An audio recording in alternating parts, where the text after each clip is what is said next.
Sejumlah bantuan sosial dari Kementerian Sosial Republik Indonesia sudah disalurkan kepada keluarga penerima manfaat. Minggu ini bantuan beras PPKM atau BPNT juga mulai disalurkan kepada penerimanya.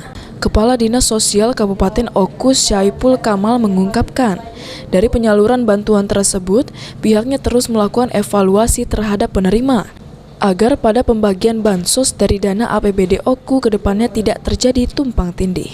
Ada 20.000 keluarga penerima manfaat dan KPM yang akan menerima bantuan sembako dari APBD Oku. Penerima tersebut adalah keluarga yang sebelumnya belum menerima bansos sama sekali.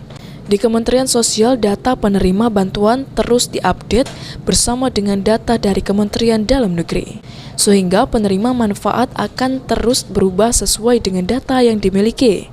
Oleh karena itu, pihaknya juga harus berhati-hati agar bantuan bisa tepat sasaran.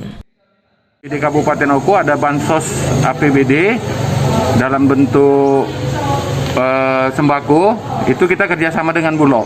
Sekarang kita sedang proses verifikasi data dulu, kelengkapan administrasi, dan kerjasama MOU ataupun perjanjian kerjasama dengan Bulog.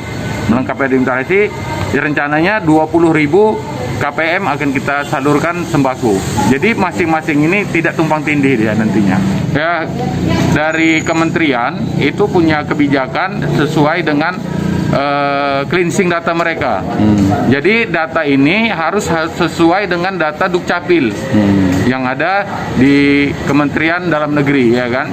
Jadi mereka akan melakukan padu padan data.